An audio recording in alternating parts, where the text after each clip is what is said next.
Bapak Ibu yang berbahagia, terimalah salam dalam Dhamma, Namo Buddhaya. Oke, sangat berbahagia hari ini kita bisa berjumpa kembali dengan bersama-sama membahas judul yang Sang Buddha ini merupakan syair yang Sang Buddha babarkan di Dhammapada, syair yang ke-25.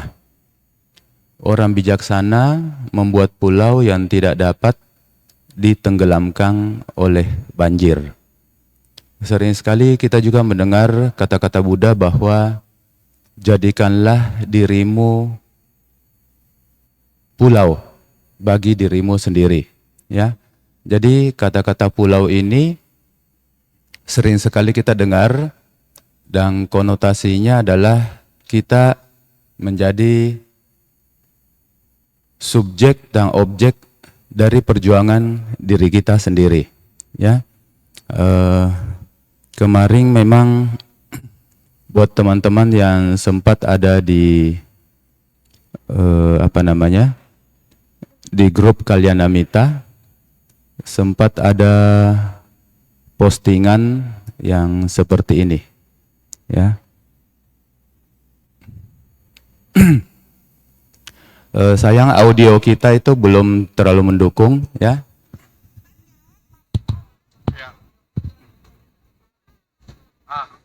Ini jam 1 siang Cangsa.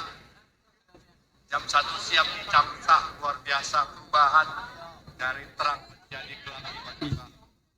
Luar biasa ini.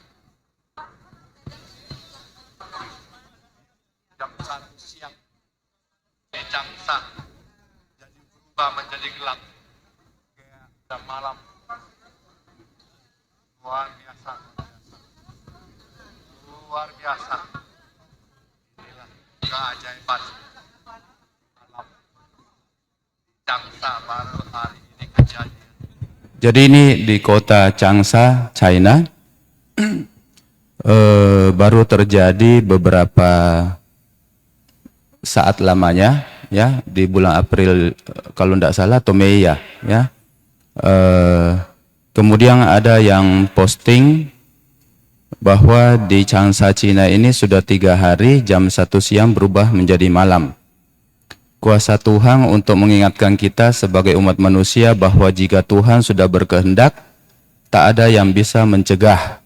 Dan sebagai pengingat kita untuk lebih mendekatkan diri kepada Tuhan bla bla bla. Ya. Oke.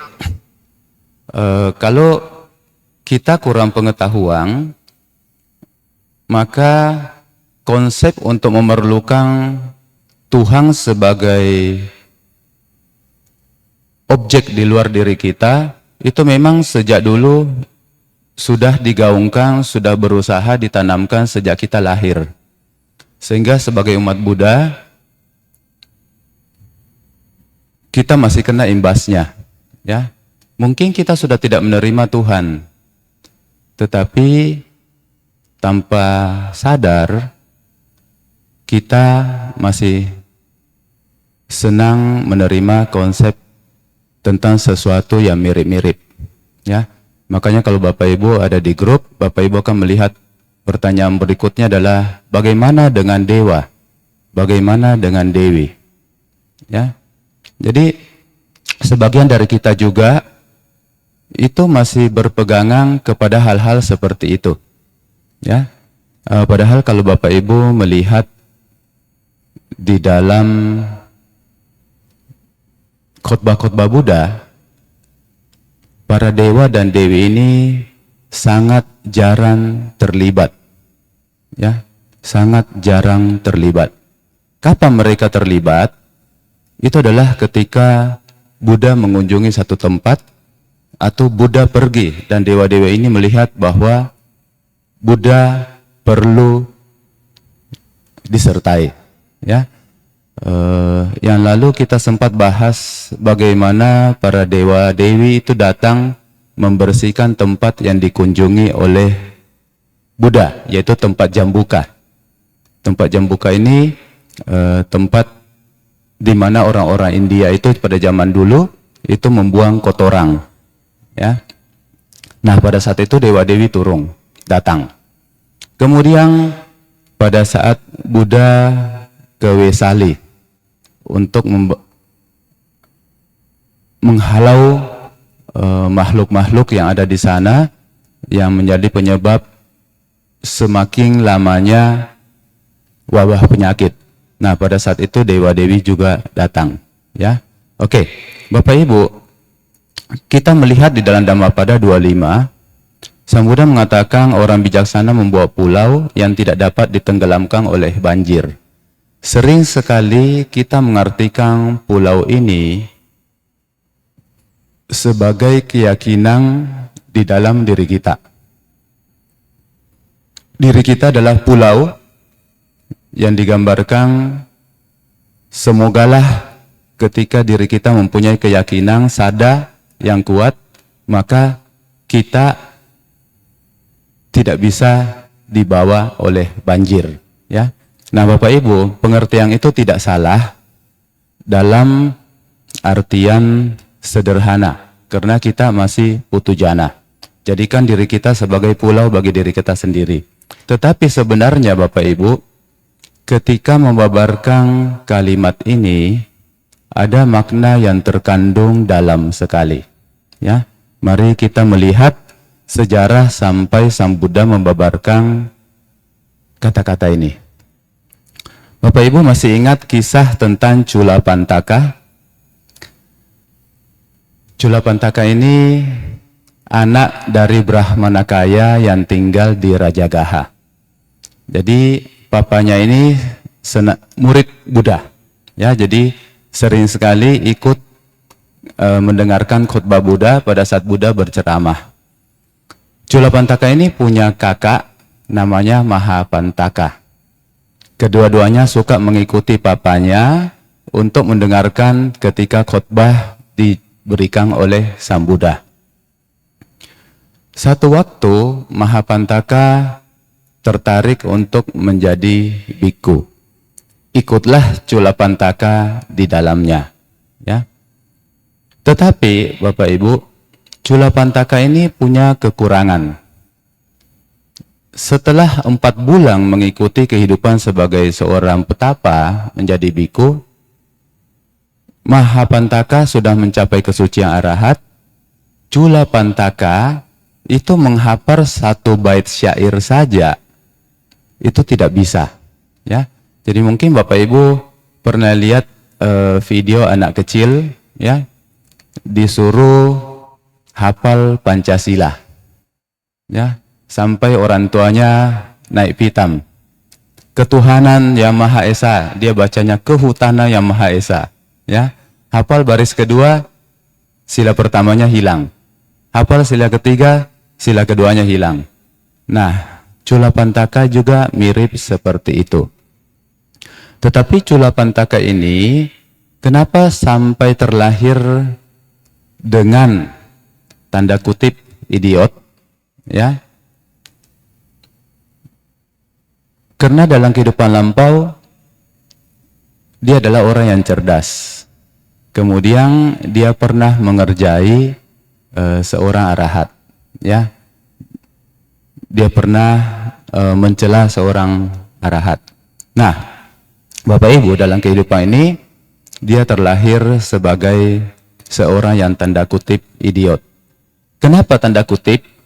Karena sepengetahuan kita, idiot itu adalah salah satu dari 10 kelahiran yang tidak beruntung akibat makhluk tersebut terlahir dengan patik sandi yang tidak baik, ya.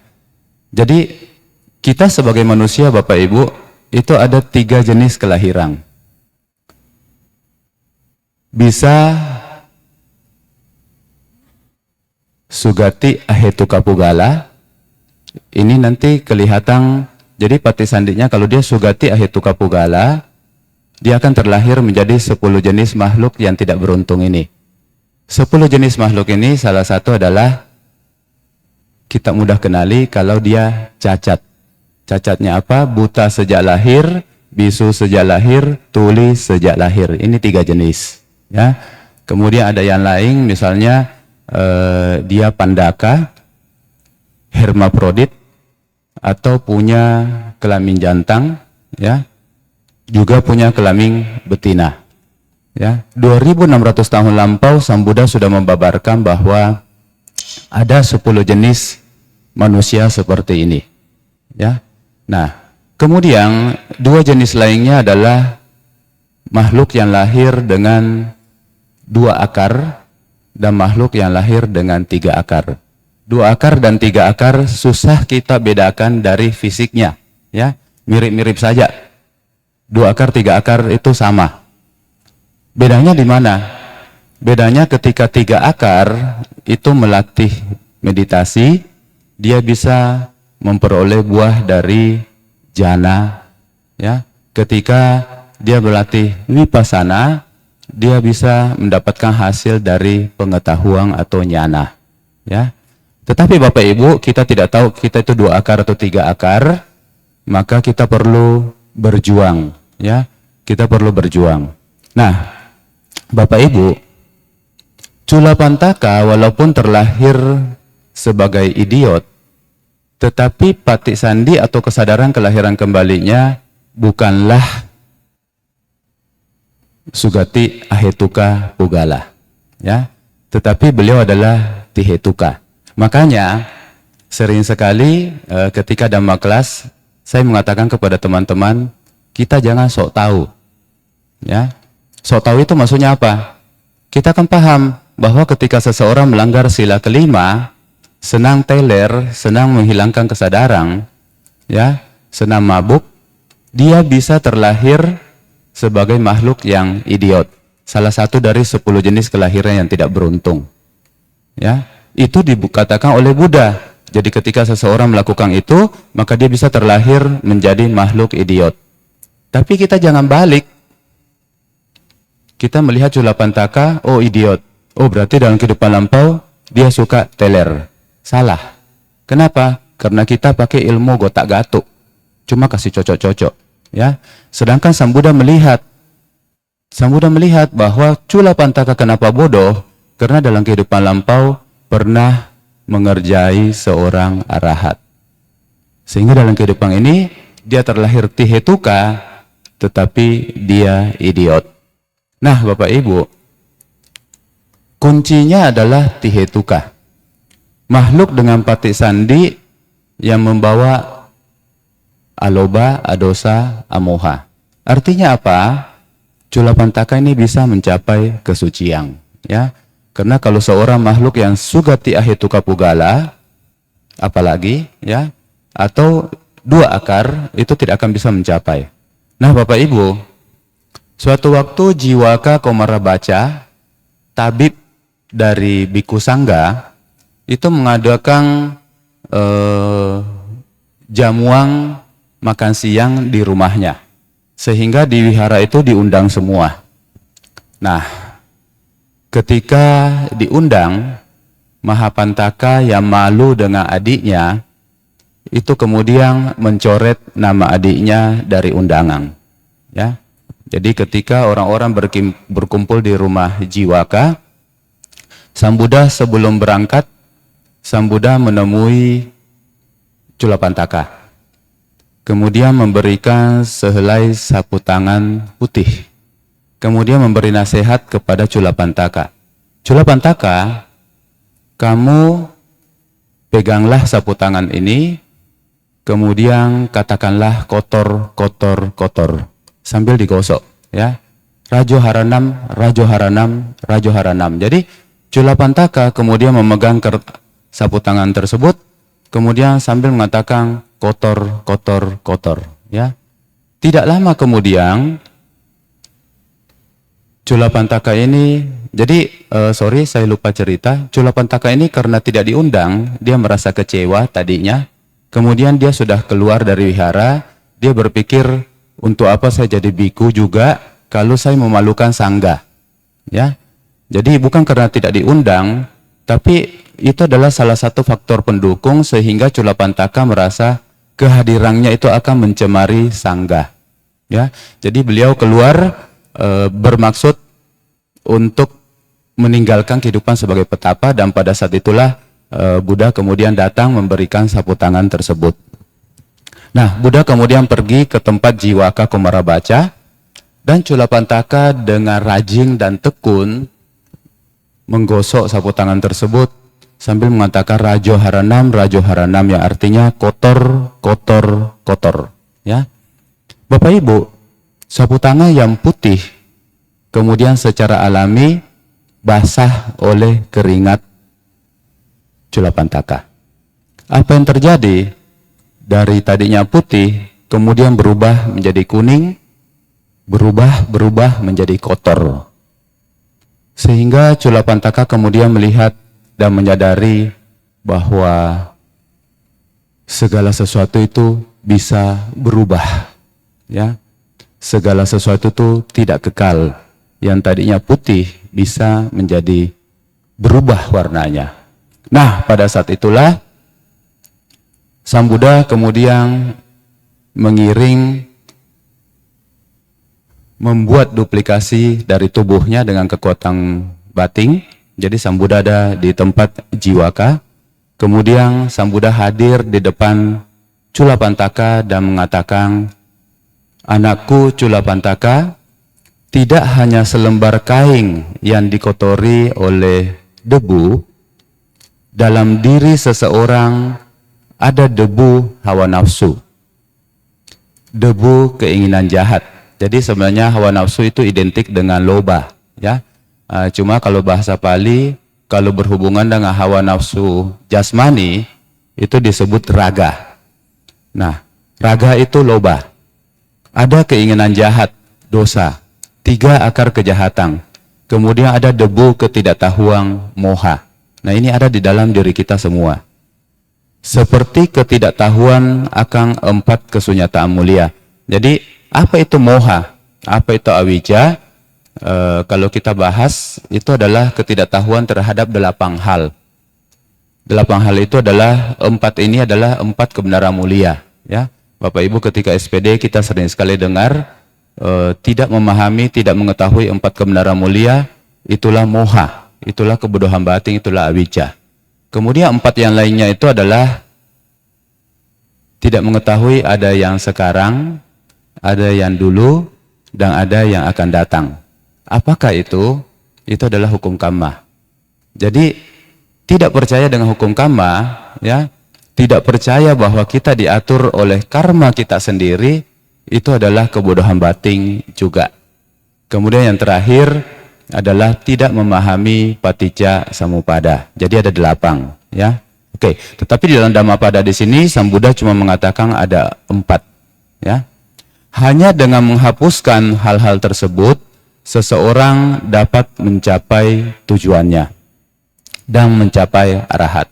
Jadi kemudian Sang Buddha, bayangannya tersebut kemudian hilang. Apa yang dilakukan Culapantaka?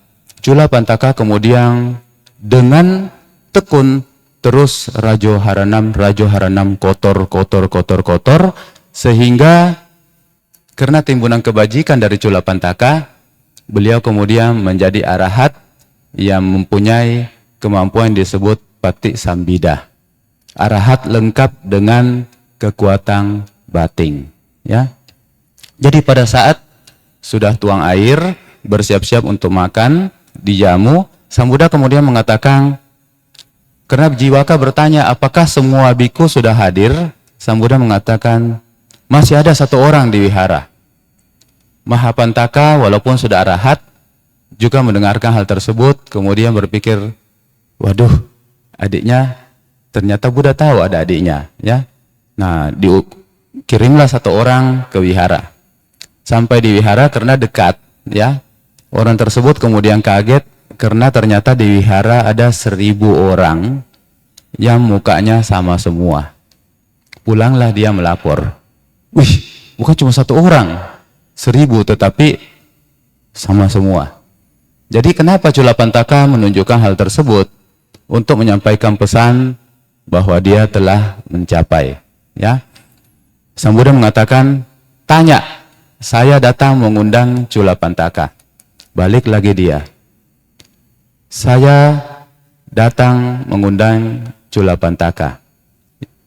1000 orang ini rame-rame mengatakan saya Culapantaka. Pusinglah si umat.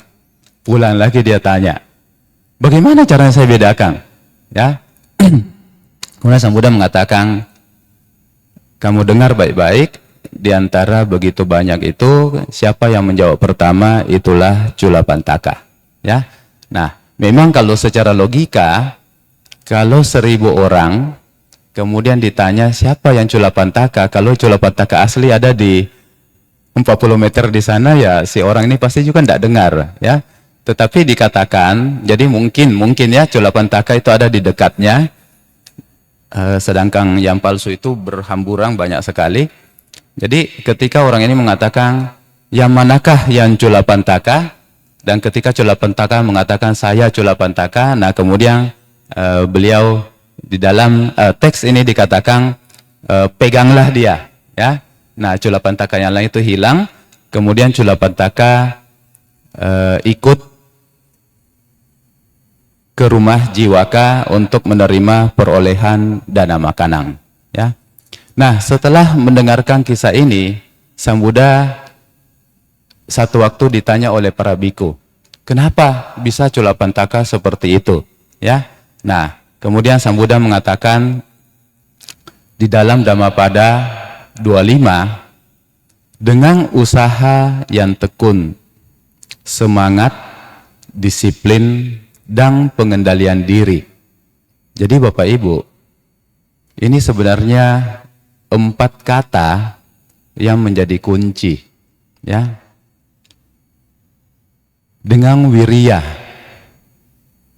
semangat, dengan usaha yang tekun, sama padana, min plus plus, dengan disiplin, dengan sila, dengan moralitas, dengan pengendalian diri, dengan sati. Ya. Jadi dengan 4 hal ini, Bapak Ibu, hendaklah orang bijaksana membuat pulau bagi dirinya. Pulau ini maksudnya apa? Tidak sesederhana yang kita pikirkan, Bapak Ibu, bahwa kita percaya kepada diri kita sendiri, percaya kepada karma kita sendiri, kita sudah membuat pulau bagi diri kita sendiri. Bukan seperti itu, ya. Pulau di sini adalah pulau yang tidak dapat ditenggelamkan oleh banjir. Pulau apa itu? Mencapai arahat. Apakah banjir itu?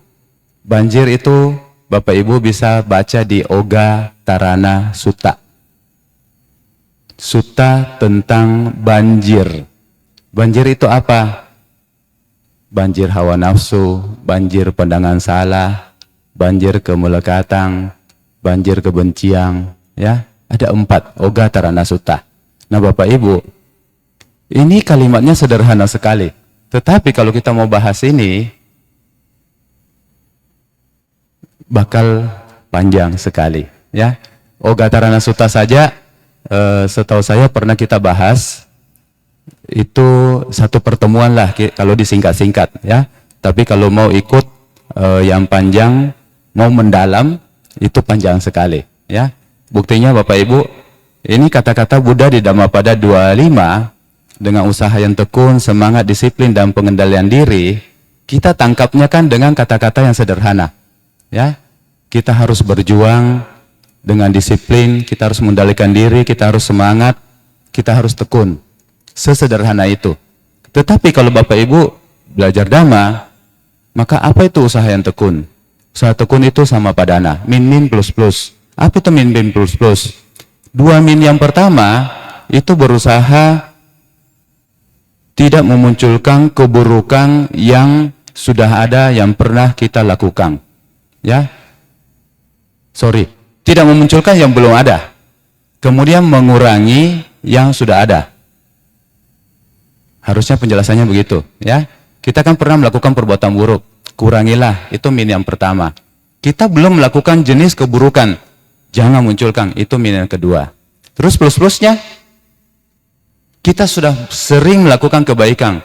Pertahankanlah dan tambahlah. Itu plus yang pertama. Terus kita belum pernah melakukan kebaikan ini, misalnya. Ya, munculkanlah kebaikan itu, kemudian pertahankanlah itu, plus yang kedua. Ya. Jadi dengan usaha yang tekun, ini saja kalau kita bahas, ini panjang Bapak Ibu.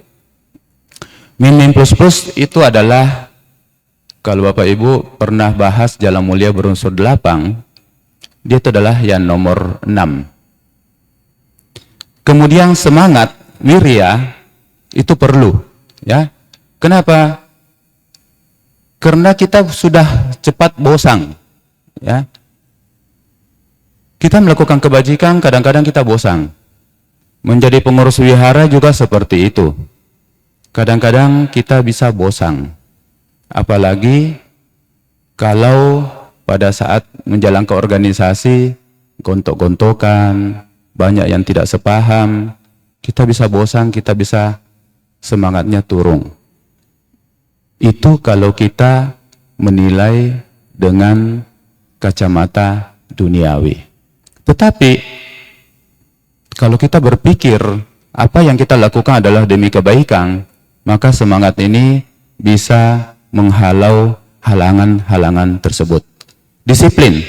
Disiplin ini moralitas, Bapak Ibu, ya. Seseorang tidak akan mencapai kesucian kalau silanya tidak sempurna. Kemudian pengendalian diri itu sati. Jadi dia ada 1, 6, dan 7. 7 itu sati, ya.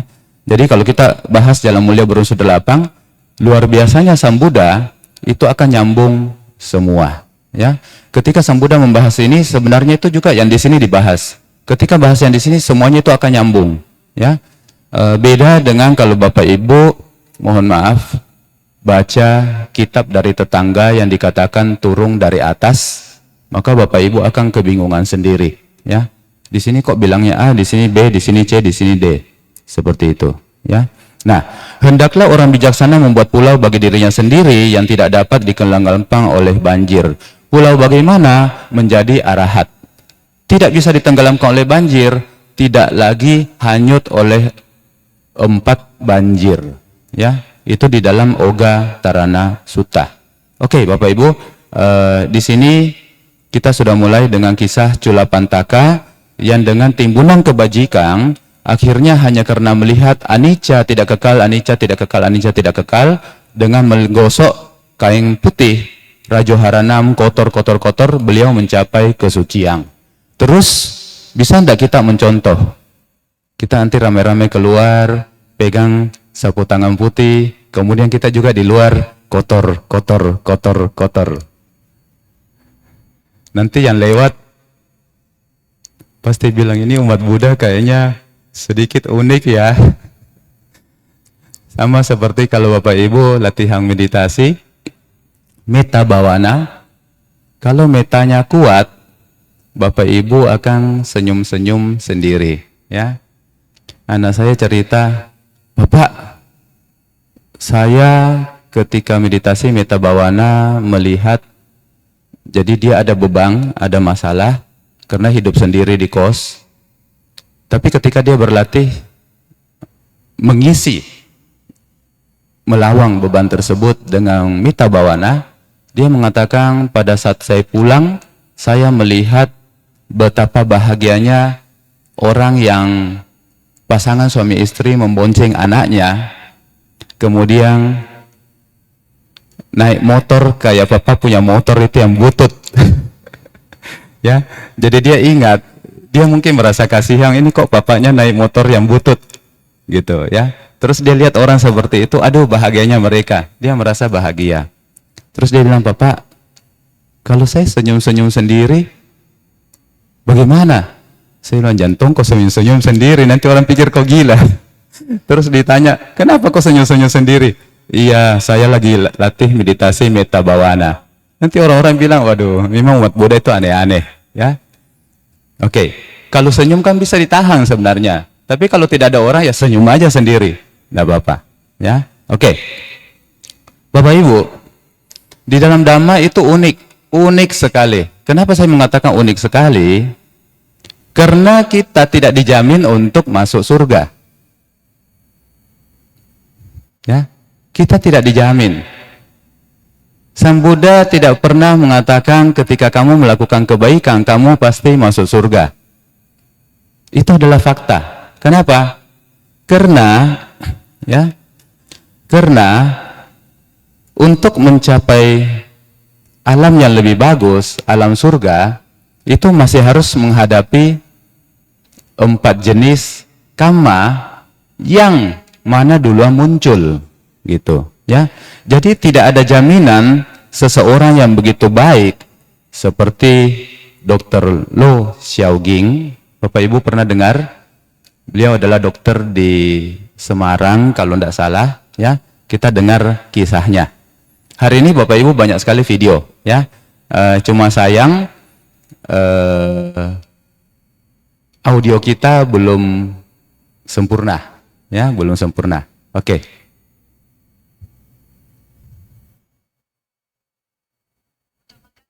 Kemanusiaan di atas kepentingan pribadi menjadi pegangan bagi seorang dokter di Solo, Jawa Tengah yang melayani pasien dari semua kalangan dan tidak pernah meminta bayaran, bahkan menyumbang biaya pengobatan bagi pasien yang tidak mampu.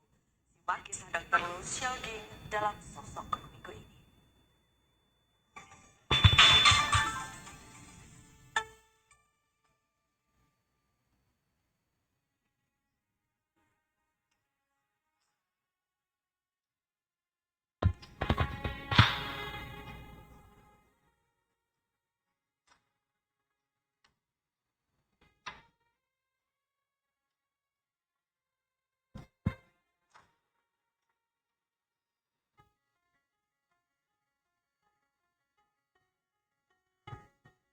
Tidak seperti tempat praktik dokter pada umumnya, tidak ada papan nama di tempat praktik Dr. Lo Xiaoging. Namanya di kota Solo. Bukan masalah, karena hampir warga kota Solo mengenal keberadaan Dr. Lo, yang selama puluhan tahun telah jadi andalan kaum tidak berguna. Sangat luar biasa menolong orang-orang yang terutama yang tidak mampu seperti saya.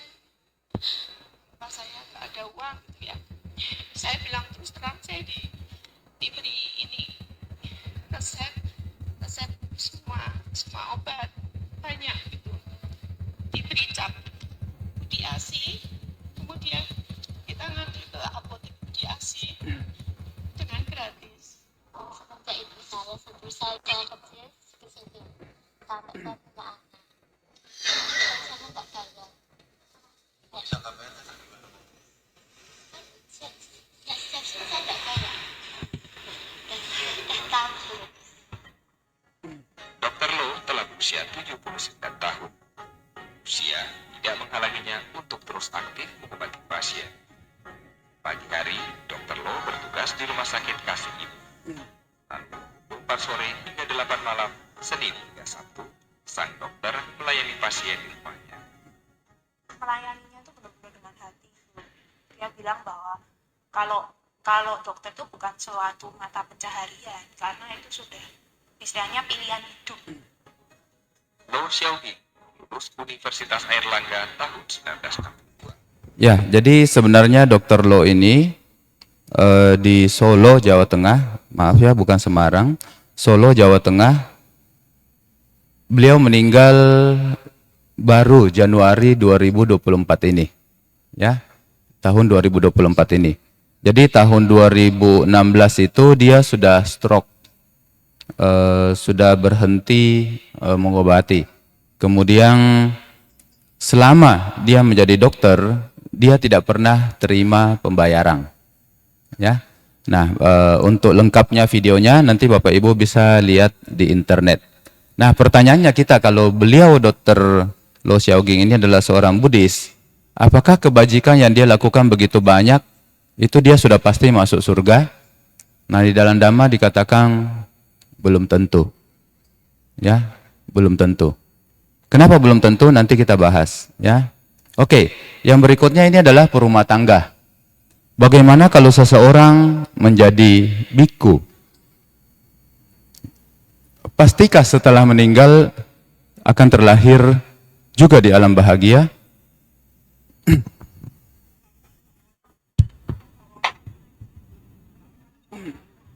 Kaget ya?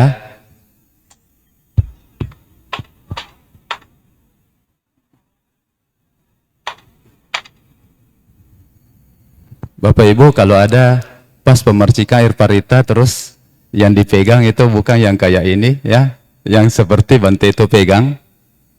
Terus Bapak Ibu digebuking begitu satu-satu. Kayak yang barusan ya, waktu sama Nera mercik air itu, saya juga kaget. Biasanya kan kalau dipercik air itu kan begini. Yang barusan Waisak itu saya pikir sama Neranya ini lagi mengerjai saya atau melimpahkan berkah. Karena itu air tumpah banyak sekali gitu. Sampai saya basah. Saya senyum aja. Saya pikir ini sama Nera lagi menuangkan air kebahagiaan gini. Sampai basah sekali. Jadi bukan dipercik gitu.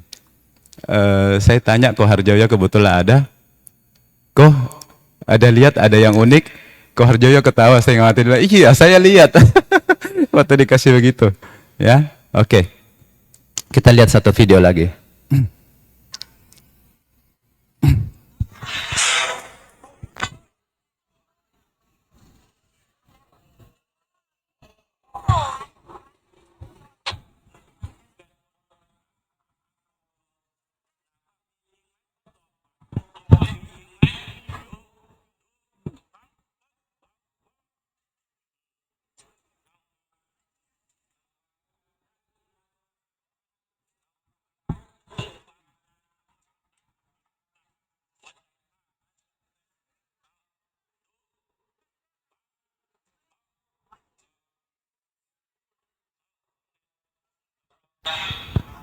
Oke, Bapak Ibu, apakah menjadi petapa juga pasti ke alam bahagia? Nah, Bapak Ibu, kalau Bapak Ibu baca Samana Phala Sutta, maka apa yang dilakukan oleh orang-orang berjubah ini, yang selama ini kita hormati sebagai biku, itu adalah ilmu rendah. Ketika Samana Phala Sutta dibabarkan kepada umat yang ada, dan ada Raja Ajatasattu mendengarkan, Sang Buddha mengatakan sebenarnya ketika Ajatasattu ini mendengarkan Samana Phala Sutta, Ajatasattu ini bisa mencapai tingkat kesucian pertama, Sotapanna. Tetapi Ajatasattu tidak mencapai Sotapanna. Kenapa? Bapak Ibu ada yang tahu? Karena Ajatasattu ini adalah raja yang membunuh ayahnya sendiri, Raja Bimbisara. Ya, masih ingat ada kisah Ajatasattu.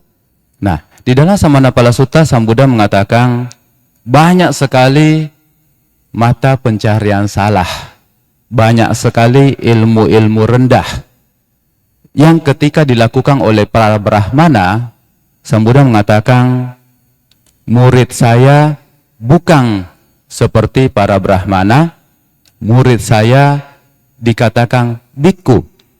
Oleh sebab itu, mereka, para biku, tidak menjalankan ilmu-ilmu rendah seperti itu. Ya.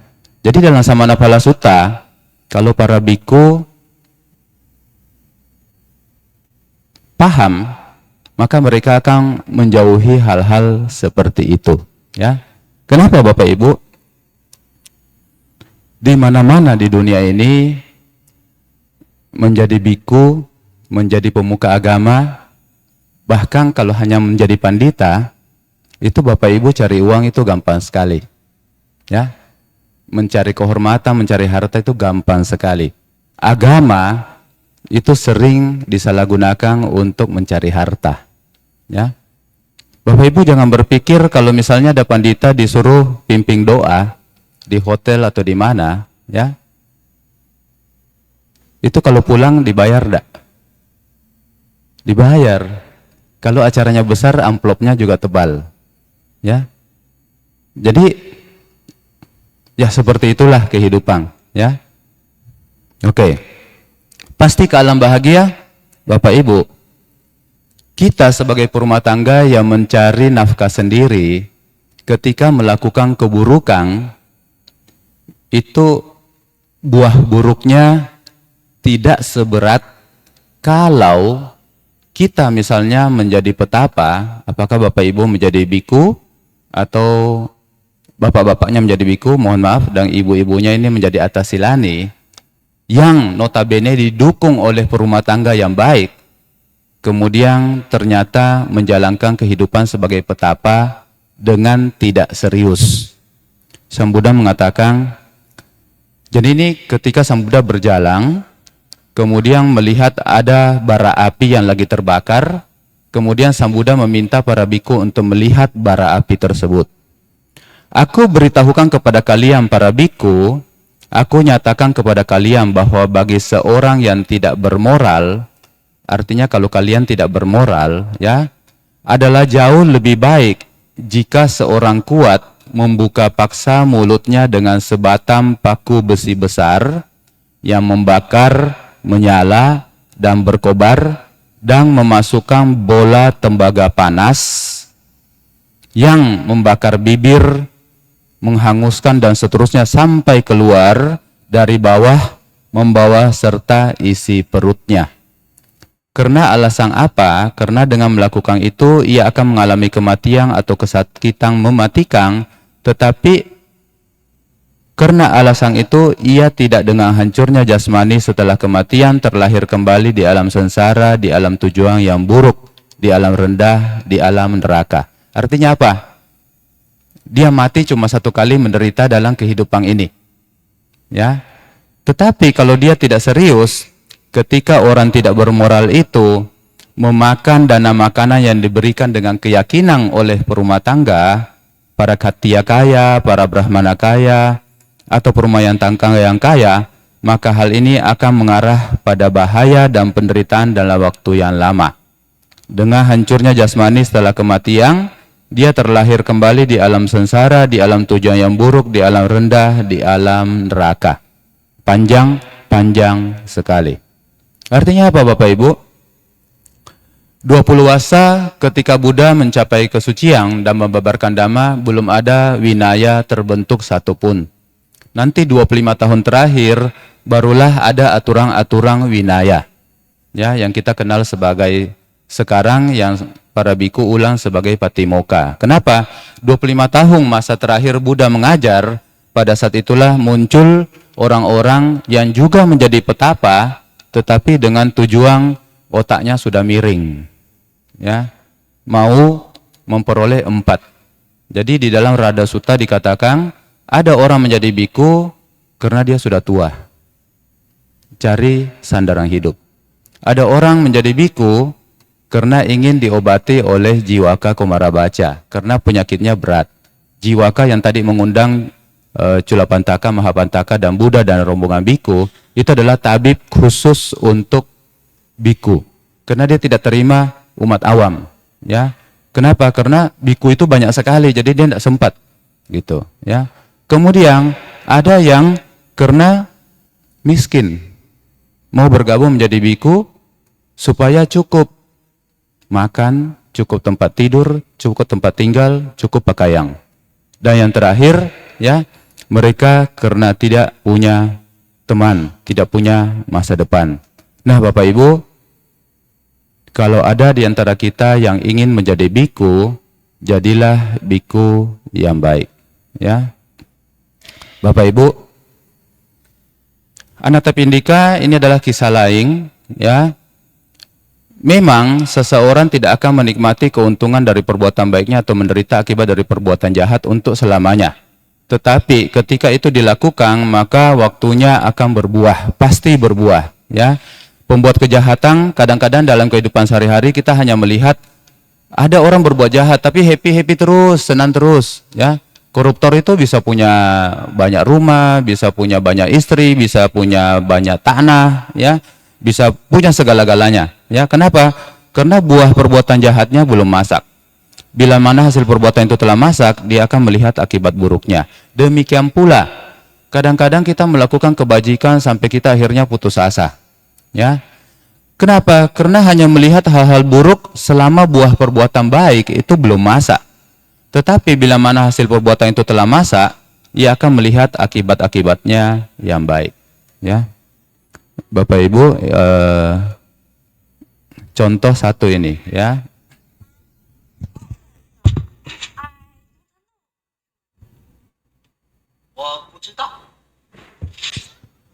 Jadi dia ditanya, tolong terjemahkan bahasa Inggris ini.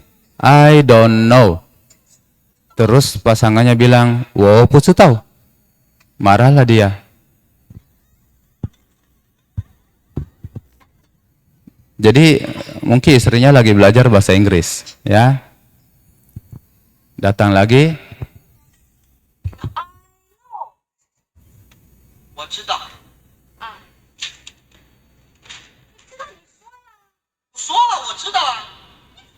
你知道你告诉我，你还不懂装懂呢，你邪气了是吧？ I know, saya tahu. Oh, tahu. Ya kalau kamu tahu bilang dong. Ya, kenapa tidak bilang? Ya saya sudah bilang, saya tahu. Ya kalau kamu tahu ngomong gitu. Ya. Salah lagi.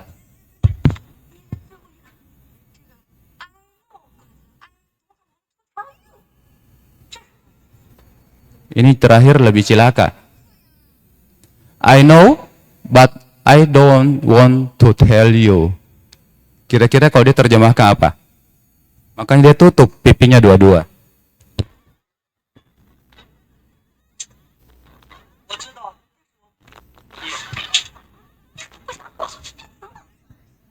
Ya, 我知道，但是我不想告诉你。Ya.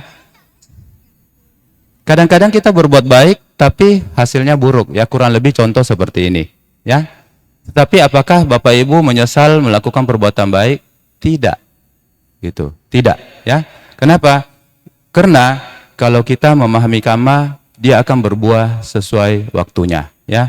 Nah, untuk perbuatan jahat ini saya skip ya, karena sebenarnya inti materi kita ini, ya. Tapi kita sudah jam 11. Ini belum masuk materinya. Baru pengantar supaya teman-teman memahami, ya. Jadi sebenarnya begini. Kalau seperti Culapantaka, yang mulia Culapantaka, yang mulia Mahapantaka, mereka punya timbunan parami yang mendukung untuk membuat pulau bagi dirinya sendiri yang tidak tergoyahkan oleh 4 jenis banjir. Nah, sebagai perumah tangga apa yang bisa kita lakukan? Ya, yang ini saya tidak usah bahas ya, karena kita pernah bahas ini dulu. Ya, jadi ketika seseorang meninggal, kenapa tidak ada jaminan bahwa dia pasti terlahir di alam bahagia atau alam surga?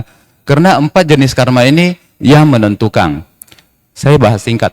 Yang pertama ini garuka. Kalau Bapak Ibu pernah melakukan yang baik, kuat sekali, contohnya apa? Meditasi sampai jana. Atau mencapai sotapana sakadagami adagami arahat. Nah, ini akan berbuah duluan. Ya, kalau orang mencapai jana, dia bisa bertahan jana 1, dia lahir di rupa Brahma jana 1. Dia bertahan di jana 8 arupa jana, dia bisa terlahir sebagai makhluk arupa Brahma. Ya, nah yang buruk, yang Bapak Ibu sudah sering kenal itu adalah 5. Membunuh ayah, membunuh ibu, melukai seorang Buddha, membunuh arahat, perpecahan dalam sangga. Ya, dan ada juga yang ke-6 sebenarnya niyata micaditi kamma. Punya pandangan salah, tetapi senantiasa meneruskan terus. Supaya apa? Ada keuntungan pribadi. Ya. Kemudian yang kedua ini, kalau garuka kamma tidak ada, maka sebelum kita meninggal yang muncul adalah kamma menjelang kematian. Bapak Ibu sering dengar mungkin ada kisah ibu yang sering mendandakan air, ya, ketika mendengar cucunya menangis, aduh siapa yang jaga cucu saya? Padahal ibu ini baik. Siapa yang jaga cucu saya? Pada saat itu momen dia meninggal, asana kamma bekerja, lahir jadi setang. Tapi tidak usah takut.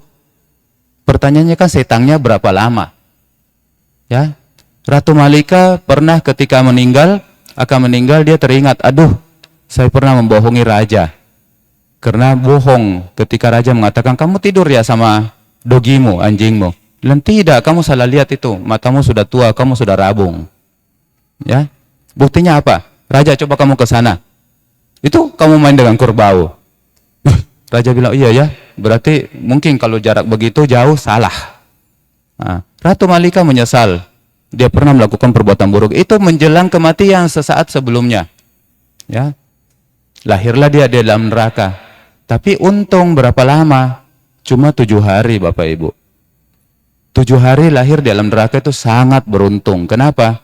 Karena neraka itu sebenarnya umurnya begini, tak terhingga. Ya. Nah, kalau itu pun tidak muncul, yang muncul adalah acinakama, kama kebiasaan. Kama kebiasaan apa? Makanya kita sering dikatakan, latihlah watak kebiasaan yang baik. Bapak Ibu sering berdana ulang-ulang. Bapak Ibu sering menjaga sila, pertahankan. Bapak Ibu mau naik lebih bagus, jalankan atas sila. Setiap uposata jalankan atas sila. Tambah lagi 1 hari sebelum uposata, 1 hari setelah uposata. Sehingga 3 hari uposatanya. Jadi kalau 2 kali uposata dalam 1 bulan, atau ada yang menjalankan 4 kali uposata dalam 1 bulan, atas silanya kalau ditambah 1-1, itu bisa menjadi 4 kali 3, 12 hari Bapak Ibu uposata. Ya. Uposata itu sehat Bapak Ibu. Ya. Bapak Ibu kalau punya penyakit, coba uposata, coba atas sila, itu efek samping. Ya, Bapak Ibu akan sehat. Kemudian kalau kama kebiasaan tidak muncul, ya, yang muncul adalah kama-kama yang kecil yang tidak berkesan untuk kita. Ini saya skip, ya. Itu garis besarnya. Nah, ini yang penting Bapak Ibu. Pernah mengatakan Dhamma hafe rakhantu Dhamma charim. Dhamma akan melindungi siapapun yang melaksanakannya. Ya, jadi apakah seorang yang bukan Buddhis mempraktekkan Dhamma dia akan dilindungi? Ya. Ya. Apakah seseorang yang tidak punya keyakinan ketika dia mempraktekkan 10 hal ini dia akan terlindungi oleh 10 hal ini? Ya. Apakah seseorang yang tidak pernah kenal Buddha, tidak pernah datang ke wihara, ketika dia mempraktekkan 10 hal ini, dia akan terlindungi? Jawabannya ya. Ya, Bapak Ibu kita bahas yang pertama, sila. Ini bisa ndak orang-orang yang tidak mengenal Buddhis, tidak mengenal Sang Buddha, tapi mereka menjaga moralitasnya. Mereka tidak membunuh, mereka tidak mencuri, tidak asusila, tidak bohong, tidak teler. Bisa? Bisa. Tidak harus menjadi umat Buddha, ya. Tetapi itulah kelebihan kita. Ketika kita menjadi umat Buddha, kita berlindung kepada Sang Buddha, Tiratana 3 permata. Kalau kita membahas di dalam Dakkhina Vibhanga Sutta, maka itu adalah pahala yang Bapak Ibu lakukan jauh lebih besar dibanding Bapak Ibu berdana kepada Sangha. Kalau kita membahas dari sisi yang berbeda, Dakkhina Vibhanga Sutta, ada 14 individu yang ketika kita melakukan kebaikan kepada mereka, kita bisa memperoleh berkah yang banyak sekali. Berdana kepada hewan, itu ada baiknya? Ada. Ada karma baiknya? Ada. Berdana kepada manusia yang tidak bermoral, itu 100 kali lebih tinggi daripada hewan atau binatang. Kenapa Bapak Ibu? Karena manusia yang walaupun dia tidak bermoral, sejelek-jeleknya dia adalah manusia yang 2 akar, ya, atau 3 akar, atau sugati ahetuka pugala yang cacat. Sedangkan hewan itu dugati ahetuka pugala, beda 1 level, gitu. Kemudian berdana kepada manusia yang tidak bermoral, yang penjahat, yang jahat, bobrok. Kita berdana sama orang yang baik, moralitasnya bagus. Ini juga nilainya ratusan kali lebih bagus, ya. Naik lagi kepada orang yang mencapai jana, ratusan kali lebih bagus. Naik lagi orang yang mencapai 8 maga dan phala, berarti 8 tambah 4 tadi, sudah 12. Kemudian naik lagi kepada seorang pacika Buddha dan seorang arahat, ya, sama Sang Buddha. Kemudian dikatakan apa? Berdana kepada Sangha lebih tinggi lagi dari ini semua. Kemudian dikatakan apa lagi? Ketika Bapak Ibu memiliki keyakinan kepada Buddha, Dhamma, dan Sangha, itu lebih tinggi dari ini semua.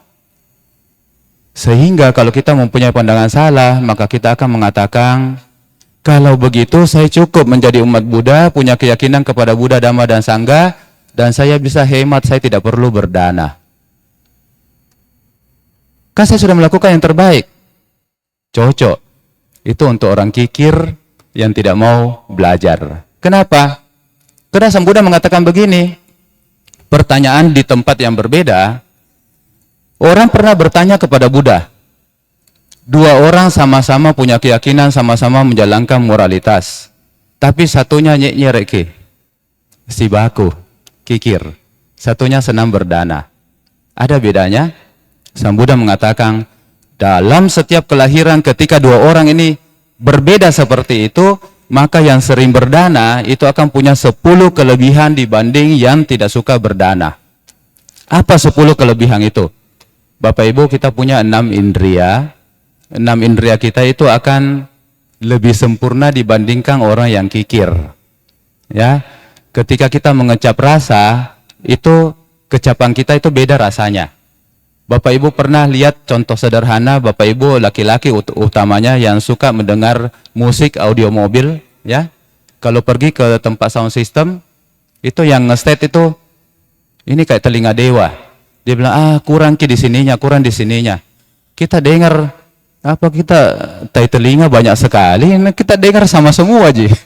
Tapi memang setelah dia setel, bagus tahu. Ya. Pada pertama waktu dia bilang, ini kurang frekuensinya ini. Apa nak bilang? Kenapa telinganya lebih dibanding yang lain? Bapak Ibu pernah ketemu tukang masak, lidahnya itu lebih dari yang lain, ya. Dia cicip sedikit saja, oh dia pakai campuran ini, bla bla bla bla bla bla bla bla. Itu tanya coba Bu Aya, kalau ke restoran, apa dia bikin ini Ce? Langsung Ce Aya bilang, oh ini ada bawang putihnya, ada ketumbarnya, ada muricana, apa yang kau bilang? Kenapa? Karena dia memahami. Dia punya lebih dalam hal indria 6. Terus 4-nya itu apa? 4 yang lain kelebihannya adalah ayu wano sukham balam. Yang Bapak Ibu sering dengar ketika kita menjalankan sila. Ketika Bapak Ibu berdana kepada para bante, ya, ayu wano sukham balam. Ketika Bapak Ibu menghormat orang yang lebih tua, ayu wano sukham balam. Apa itu? Dalam hal umur dia lebih panjang. Dalam hal kegagahan, kecantikan, kemolekan, dia lebih dibanding orang-orang yang kikir. Di dalam hal kebahagiaan, dia juga lebih dibanding orang-orang yang kikir. Dan di dalam hal balang, kekuatan, ketahanan, kesehatan, daya mental, daya tahan, tidak cepat stres, dia juga lebih dibanding orang-orang yang kikir. Ya. Nah, Bapak Ibu, semua ini banyak sekali videonya, ya. Tapi saya akan skip karena memang ini harusnya tidak bisa satu pertemuan, ya. Videonya kita skip sajalah. Yang kedua, banyak mendengar hal-hal yang bermanfaat dan punya pengetahuan yang luas. Bahu saca ini punya keterampilan, kata kasarnya begitu, ya. Apakah orang harus mengenal Dhamma dulu baru dia bisa punya wawasan yang luas? Tidak harus. Tetapi ketika dia mengenal Dhamma, ketika dia belajar Dhamma, wawasannya akan menjadi lebih baik dan lebih luas. Ya, punya teman-teman yang baik dan bijaksana. Apa itu teman-teman yang baik dan bijaksana? Teman-teman yang ketika kita salah, dia mengingatkan kita. Ketika teman kita perlu dorongan, dia mendorong kita. Ya, ini kayaknya perlu kita putar supaya Bapak Ibu tidak stres.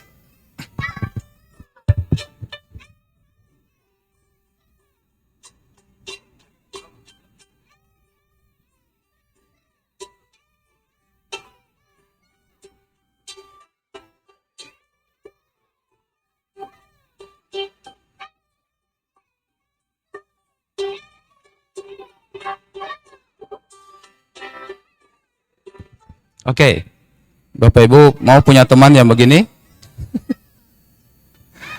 Ya, ini bukan teman yang baik, walaupun menyenangkan, ya, tapi bukan teman yang baik. Kenapa? Karena sebenarnya setelah main begitu, pasti kau itu jahat sekali kok, ya. Oke, Swacasata menjadi orang yang mudah diajar dan dibimbing. Ini maksudnya apa? Orang yang rendah hati, ya. Dia mau belajar tanpa melihat siapa yang mengajar. Kenapa Bapak Ibu? Karena memang ada orang-orang yang mungkin tinggi hati, ya. Nanti kalau yang berbicara adalah orang-orang penting, baru dia mau dengar, ya. Kemudian yang berikutnya adalah, ini bahasa Palinya, pandai dan mampu rajin membantu memperhatikan pekerjaan teman sejawat. Ini yang kalau Ki Hajar Dewantoro bilang Imadia Mangungkarso sebagai sahabat yang sama-sama berjalan. Ya, di depan dia memimpin, di tengah dia sama-sama berjalan, di belakang dia mendorong. Ya. Kemudian dhamma kamata menginginkan dhamma yang benar. Jadi senantiasa menyelesaikan masalahnya melihat dhamma, bukan cari dukun. Ya, bukan percaya dengan jimat-jimat, bukan percaya dengan kotuhala manggalika. Itu kalau kita bahas panjang lagi. Kemudian usaha yang giat, ini mimin plus yang tadi, wirya ramba. Ya. Kemudian santuti, ini puas dengan apa yang dimiliki. Santuti ini Bapak Ibu, ketika Bapak Ibu punya, maka Bapak Ibu itu menjadi orang yang paling bahagia di dunia. Ya. Makan tidak enak, tapi masuk di lidah enak. Orang lain sudah berpikir, ini tidak enak. Tapi kalau kita merasa enak, kita adalah orang yang paling bahagia di dunia. Sati, mampu mengingat, ini sebenarnya waspada dan penuh perhatian. Ya. Kemudian panya, kebijaksanaan, dapat melihat hidup dan kehidupan itu dengan sewajarnya dan melakukan segala sesuatu berdasarkan kebijaksanaan. Ya. Bapak Ibu, hukum karma pasti berlaku. Ya, kita lihat satu video. Maaf ya, saya banyak singkat, waktu kita tidak cukup. Bapak Ibu ada yang pernah lihat video ini? Belum ya?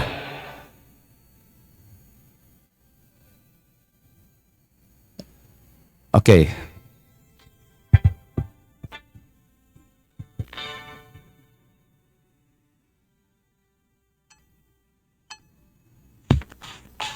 Total $68.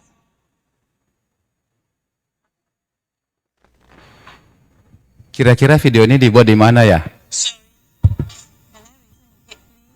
Sure, yes. Please, I want for eating out. Next time, okay, when we can afford it. Last time,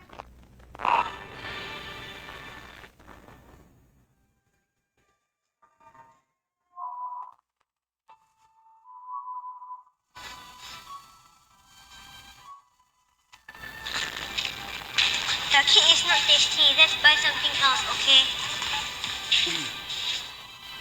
You don't want that? I'll take it then. Okay. Hey, hey, hey. Hello, this is for you. No, we cannot accept it. Would you please? There's no reason for you to buy the cake for us. Well, when I was 7, my mother wanted to buy me a cake. Mommy, I have this one. By the counter, we didn't have enough. Jadi orang yang berbuat baik ini teringat dulu dia juga pernah mau beli kue tapi tidak cukup uangnya untuk ulang tahunnya. Jadi ada orang baik yang membelikan dia, membayarkan dia, ya. There's this man. I've never met him before.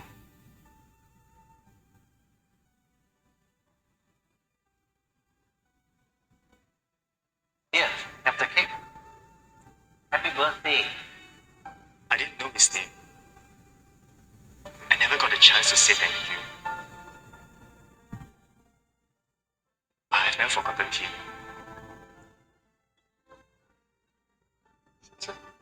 No, thank you. Can I have your contact number? Dia minta, nenek ini minta nomornya supaya bisa bayar nanti kalau dia punya uang untuk bayar kue ulang tahun itu, ya. Someday, when I help somebody, you will do it.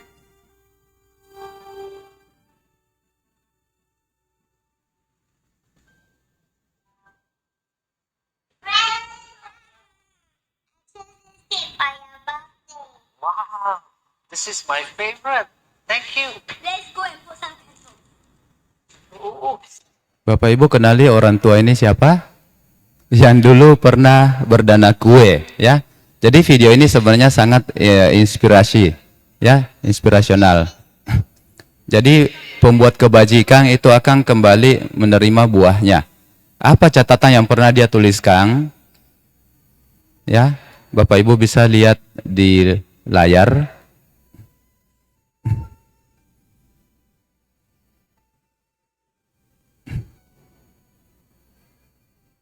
Itu catatan yang dulu pernah dia kasih ke anak kecil juga, ya. Tindakan untuk peduli akan menghasilkan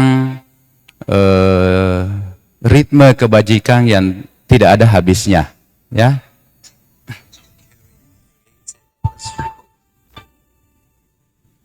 Mungkin si bapak tua ini malah sudah lupa, dia pernah berdana dulu, ya.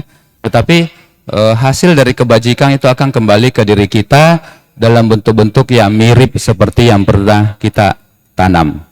Kemudian terakhir, kita nonton satu video. Kalau kita percaya hukum karma, maka kita akan tahu bahwa kalau bukan karmamu, kamu tidak akan terima. Tapi kalau karmamu, kamu akan terima. Ya,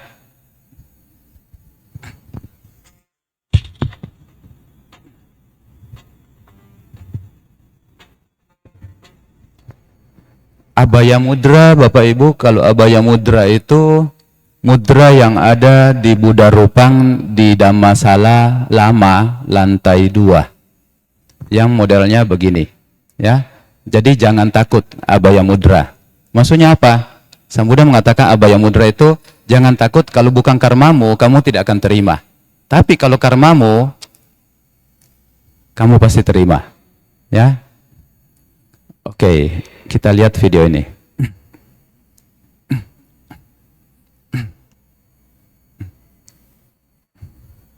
Gayanya banyak ya, bagaimana caranya memindahkan mobil. Dia terpikir, kalau begitu saya menunggu saja sampai mobilnya pindah.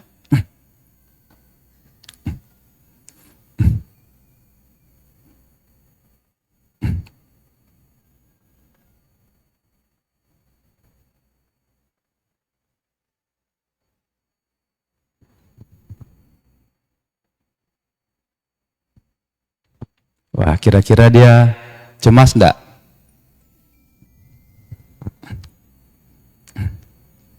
Wah, untung si Ana tidak lihat, ya, cuma bolanya yang diambil. Waduh, ada ibu-ibu lagi lewat. Mati mi kalau dia lihat. Wah, untung cuma lewat juga. Waduh, petugas kebersihan lagi. Kira-kira lewat enggak?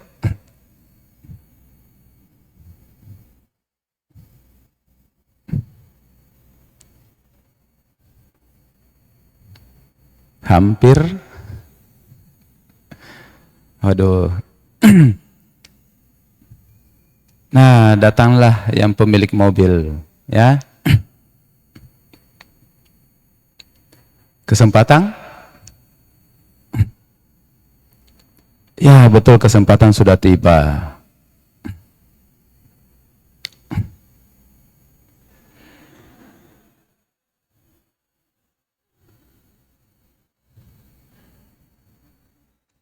Ternyata yang menunggu di kafe itu semua sama. Ya, oke. Ini video meditasi untuk para polisi di Kanada. Ya, oke. Bapak Ibu mohon maaf, tidak bisa maksimal karena waktu kita singkat. Ya, sampai sini ada yang mau bertanya?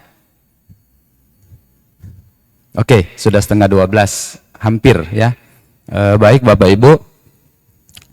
Mari kita membagi jasa, semoga perbuatan baik kita bersama-sama, melatih kesabaran, membahas dhamma bersama-sama, diketahui oleh sanak keluarga, para leluhur, dan semua makhluk yang berhubungan karma dengan kita.